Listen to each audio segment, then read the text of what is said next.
Hi, I'm Carceno. Oh, let's talk about it. Let's talk about it. No one knows Carceno and none of these. There's so much going on in the world, and I'm just giving my 2 cents on it. Go in and do a raid at someone's house, but you don't have an arrest warrant for them.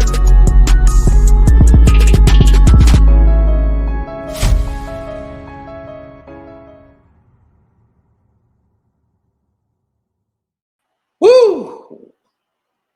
Unbelievable. j.cole is out here. He was on stage, looked like a crack addict at the Dreamsville thing. j.cole was on that stage looking like he had admitted he just smoked some crack. Look, he was like, I'm sorry, I get these dark spells. And I'm like, oh my God, what is going on here? j.cole has made the cardinal sin that you don't make in a rap battle. You don't apologize, and you don't apologize this goddamn early. You don't drop a song, then apologize. This is what did JayZ in when he did Super Ugly.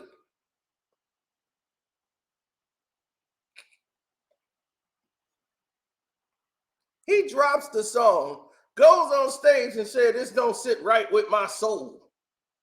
I did it basically out of peer pressure. Like, dude, what the hell? Now you got every Kendrick Lamar fan in the world going, yeah, I told you he don't want it with K-Dot. He's scared. K-Dot was going to take him out. Now, any j.cole fan, you can't say nothing. You can't say nothing right now. He got scared. K-Dot was coming and was going to end his career. K-Dot then made a call, something then went down, and K-Dot then added that pressure. Now, ultimately, I felt that this by Kendrick was mostly towards Drake. So maybe he found out that from Kendrick somewhere that this wasn't even about you. It was about him. And you went and did his dirty work for him. You jumped out the bag.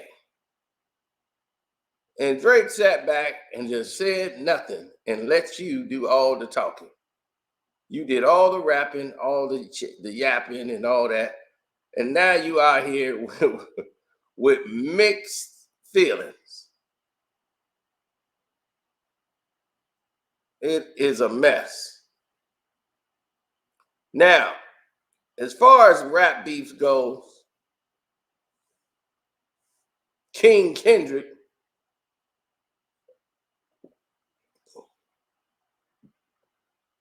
posted up outside of Julian's.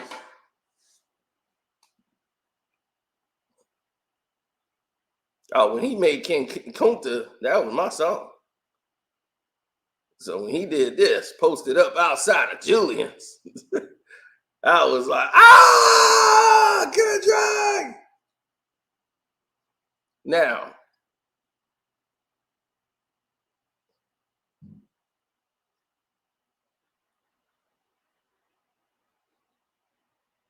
the levels of disrespect, the levels of doing as you're told, the levels of being put in position to doing what you do as an artist. If this isn't your avenue, j.cole, you don't get in the fucking lane. You don't get in the ring. You don't subliminal. You don't get in it. If you want to do your songs and you don't want to get into no beefs, you don't get in the ring. Because apology or not, you don't determine now when it stops. You can only determine when it stops on your end. And if this is the stock market, you just killed your stock. Your stock didn't fail just because of the action you just took on stage. So just because a couple of people sitting out there in the stands can clap and go, yeah, the same people that's clapping going, yay, at your speech is like, what was that? Yeah. I'm cool with you saying this don't sit right with me. I'm cool with you feeling that way. But to go out on stage and say, I'm sorry, Kendrick. You know, you're an amazing artist. I was about to throw up in my mouth. When I heard that, I was sick. He is an amazing artist, but you knew that going into that when you made the song. This wasn't about him and his artistry. This wasn't about him and you having respect for what he does, because the song actually that you made actually dictates how you really have lost that for him, how he really has fallen off, how he really hasn't hit that mark. This is very simple, people. Sometimes people say things and the way they say it, you could tell they've been feeling that way for a long time, right? So when you hear it, you go, damn, you must have really felt like this for a long time, and you just getting it off your chest. No, I was just saying, man, you know, no, that ain't how I felt. I'm just saying that. And people end up letting it all out the bag. They hate or what they've been holding back or what they felt about the person in fear of a backlash from the audience and the people. J.Cole is reactionary.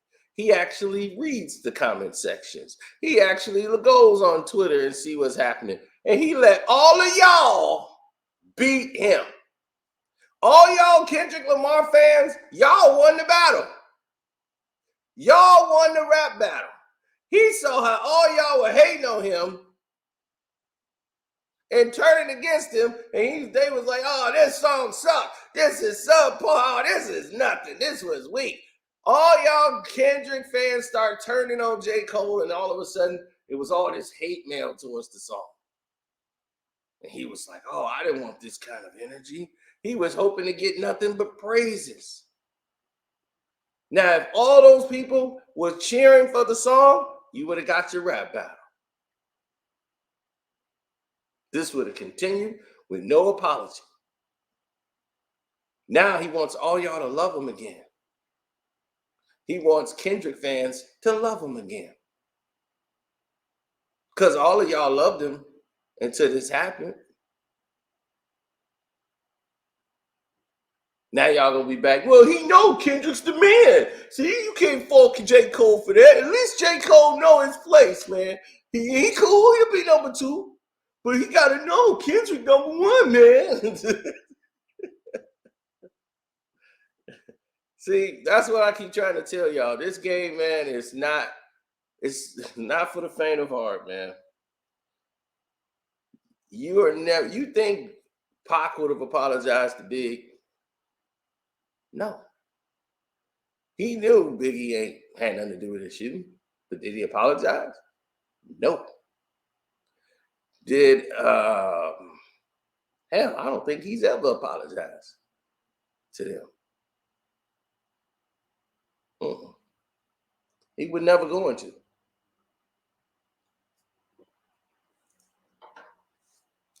Once JayZ came out and apologized for Super Ugly and blamed his mama, well, you know, my mom said, you know, I took it a little too far. I shouldn't have attacked the women. You know, I just went too far. Mom said, you know, mom said, mom, you threw the blame on mom. You done made about 5-6 albums of you objectifying women and talking about murking people, everything, and mom's concerned about Super Ugly. It was terrible. And you hear Dame talking about, yo, he's on the radio making us look crazy. Like, get that dude off the air. He's killing us right now. Yeah, and that's exactly how it went. He was killing them. Oh my gosh. I'm still haunted by it.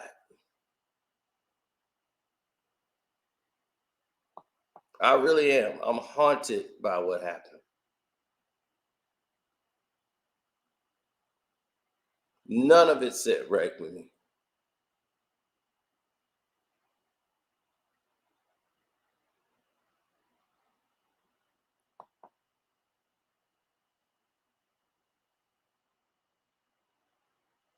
Now, what ended up happening, right? Jay did Super Ugly. And once he did Super Ugly, something amazing happened. Do you want to know what happened?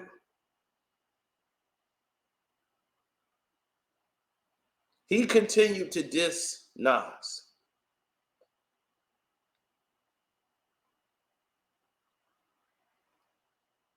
Why did he continue to diss Nas? Because he realized he was in it no matter what. And this made him look ridiculous. So he came back with the Blueprint 2 song, where he tried to get it right. But you have said so many failures in between. Nobody cared. Nobody cared.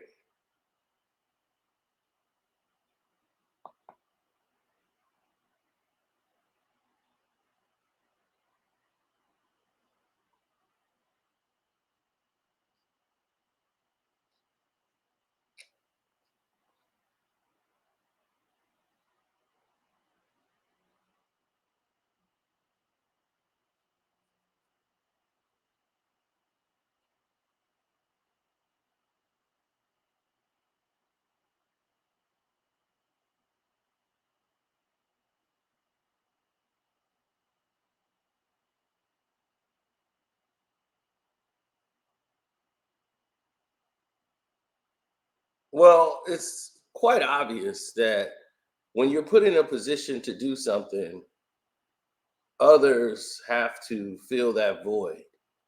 Others have to come in there and participate or not participate in certain said events. Uh, I just don't get it sometimes. To me, it's very cautionary when you have certain people who are involved in scenarios that don't usually make sense.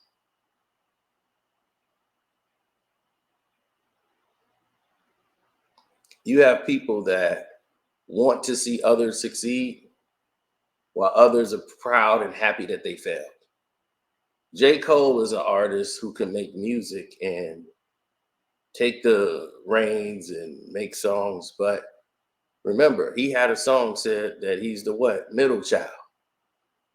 And being a middle child, that child is often the forgotten child.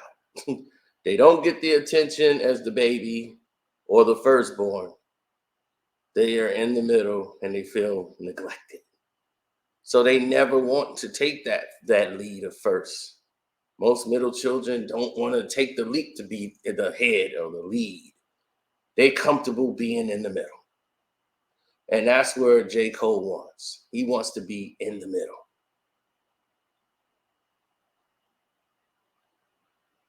He wants that position. He does not want to be the number one. Kendrick energy level wants that number one spot, demands the number one spot, and says, I don't care what kind of media puppet you put in front, what kind of commercial artist you put out there. I'm the greatest rapper alive. And he feels that way. May not be true, but he feels that way. And it's the way he delivers. Cole could have better lyrics than him, but now he will never be ahead of Kendrick. That apology sealed it. He will never be ahead of Kendrick Lamar. He doomed himself. Should have never made that apology.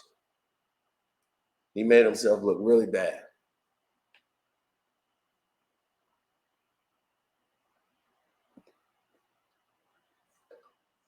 It wasn't like the battle was coming to a point. I could see if somebody was hurt, somebody got shot, somebody got stabbed up, and they said, you know what, now the battle then went to this level where people are getting hurt. We could end this thing right now. You know, that would be that state.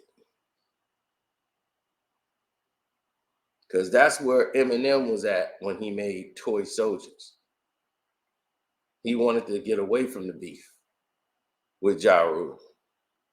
They had just beat up Proof. Proof was alive at that point. He got beat up and jumped by some people affiliated with Murder Inc. And down in like Florida, I think Miami or something, they recognized Proof. He was down there with some other local rappers, and he got jumped by a couple of Murder Inc. guys.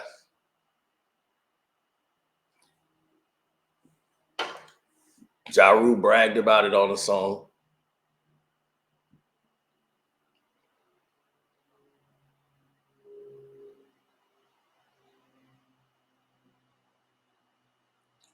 And this was basically a response to Eminem saying, if anybody touch anybody on his crew, he would put $1 million on their head, and you ain't got the funds to match.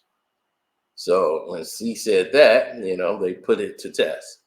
So Eminem made Toy Soldiers. It's like, you know what? This ain't what I got in the business for. You know, let's just get out of this thing. 50 Cent told him this is a mistake. You're making a mistake. And then he had to go in interviews and try to clean it up.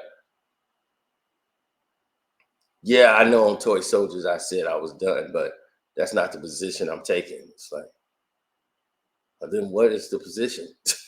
You just went against the entire song by saying, oh no, I'm not out of it. Oh no, I'm still got that position. 50 Cent let him know, this is a mistake, Em. If you go out there and you let Ja Rule, they look like they won, even though they're losing, by you coming out and waving the flag, saying, I want to call a truce. By you saying that, you got to let Ja Rule say they call the truce.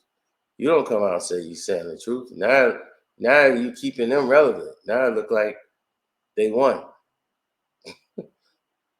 You don't want that, because now everybody else is going to come for you. Now they're going to think it's okay because Eminem's going to wave the flag. He ain't going to want that smoke, so you can just come after him. You don't want that kind of pressure. And in a way, 50 Cent's right. You can't just jump out. Y'all collectively both have to come to an agreement and say, all right, we cool. Let's squash this live on stage. At the same time, you don't go out 2 days after dropping your song and walk out there and apologize. You pulling a super ugly. You should have talked to Jay before you did that. JayZ would have stopped you. Oh, no, don't do that one. Nah, I did that before. I went on radio on Hot 97 and I apologized, on behalf, I said it was Mom's, I said it was Mom. And, it just wasn't a smart move. Looking at it back, it was, it kind of set me back. And, Blueprint 2 flopped because of it. I think a lot of people gave up on me. Good thing I came up with the Black Album, and saved my career because I was done. And this is why I tell people, don't engage in a battle if you're not a battle rapper. If you have no intentions of battling, don't do it. If you're not prepared for that kind of lyrical warfare, you're not prepared to go in there metal for metal, and you like, man, I ain't nobody better than me at this. I'm going to show you. You going to learn today. If you ain't got that in you, don't do it. I've been in that zone. Won't get no money or ticks, hits, and clicks, or nothing. People were doing backflips out of bushes to rap battle me. I had a big Wu-Tang medallion on my chest. You couldn't walk around with that. Couldn't walk around with no Wu-Tang medallion and have somebody not try to battle you.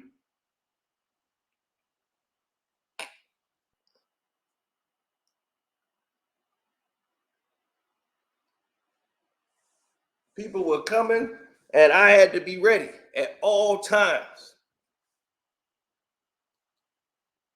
Man, people were doing backflips coming out there. You Wu-Tang? You rocking with Wu-Tang? And they just start spitting rhymes. They don't care where you at. The mall, the movies. I was in the concession line at the movie theater at Ford City. Dude started spinning the bars immediately. He was like, all right, where we at? What movie theater? We at 8. All right, cool, we at 8. All right, I got time. Yo, from the bottom of the top to the picture, cut you up, come snatch the chain, come back like the villain again. I was like, you ready? Yeah, okay. Deep in the bottoms of the ocean, to kill a falcon. I meditate between waterfalls and mountains. My brain cell was made to be non-degradable. When I think it's hazardous to the ozone layer. Wake up with a killer man plan to kill the man. The silencer calls through the rush and hush like man Jews. Man, it was dangerous. So lyrics just be flying out. Everybody's like watching the battle, and it's going down. Sun, moons, and stars, and all these words, ninja stars. It's just flying everywhere. People are listening. It's crazy, and it's 1990s all over again. Now, those days are gone. I have no desire to rap battle anybody no more. Those days are long gone. But man, what a time.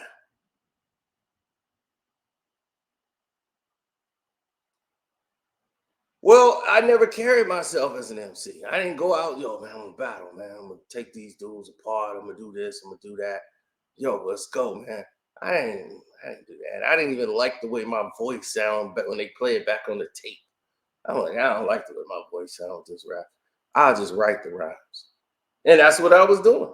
I just said, look, I'm gonna just write it. And somebody else can rap it. I don't even want to do it.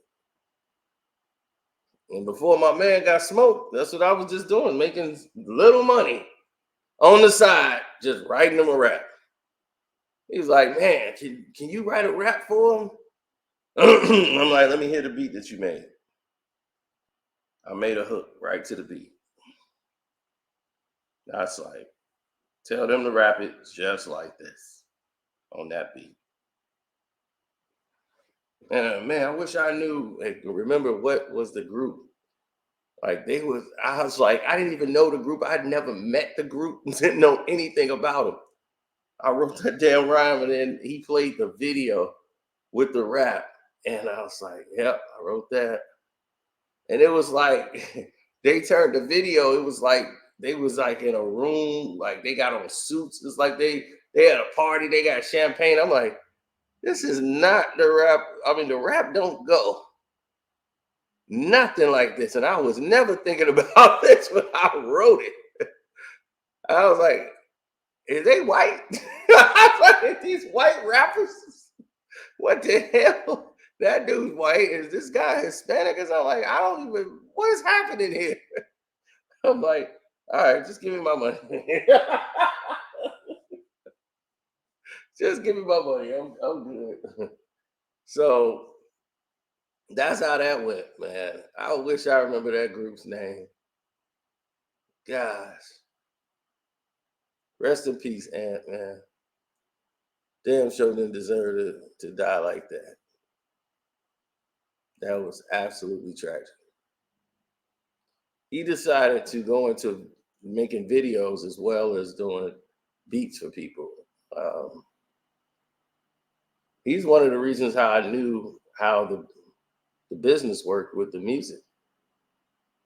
making tracks for people and stuff like that, and the pay structures, and a lot of that came from him, and how he was dealing with it on digital, and how rappers get confused. They think they bought the song from you when they really just rented the song from you. They leased it, and that led to a lot of confusion between him and other rappers. But he died filming a music video when he was unaware that the song that he was filming the video for, the artist was in a beef with another gang, and then they was recording a diss song. The video is a diss. You know, the song that they dissing, he finna do that, perform that song, and he's recording it. He's the videographer. So the gang, the opposite rival gang, who knows this song because everybody been playing it in the neighborhood, know they finna shoot a music video for it, and now they over there by a garage somewhere they shouldn't be. He don't know any better. He's just there to film. They start driving by and they start shooting over there. Everybody gets out of the way, and he's laying dead because he got shot in the head. Because he don't see the danger. He's looking at a camera lens. So when they start blasting, he just happened to be the one to get hit. The person that had nothing to do with it, didn't know what was going on, he's dead for no reason. Because he didn't know. So I try to tell all of you guys, if you're recording a video for a rap artist or anything else, know the situation first before you take the assignment. Know what's going on before you do any action or work. So don't let his death be in vain. Make sure you guys understand what's going on, and you move from that. All right. So on that word, I want to say shouts out to Kwame Brown, Bus Life, Ticket TV. Definitely welcome to HD, IITV, Armando Black TVs, The Star Report, Jag Sports with Jose Rodriguez.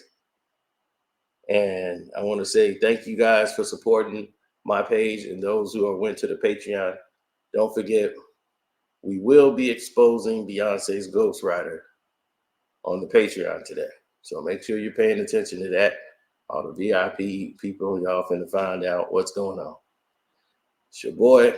Oh yeah, thanks for the Cash App too.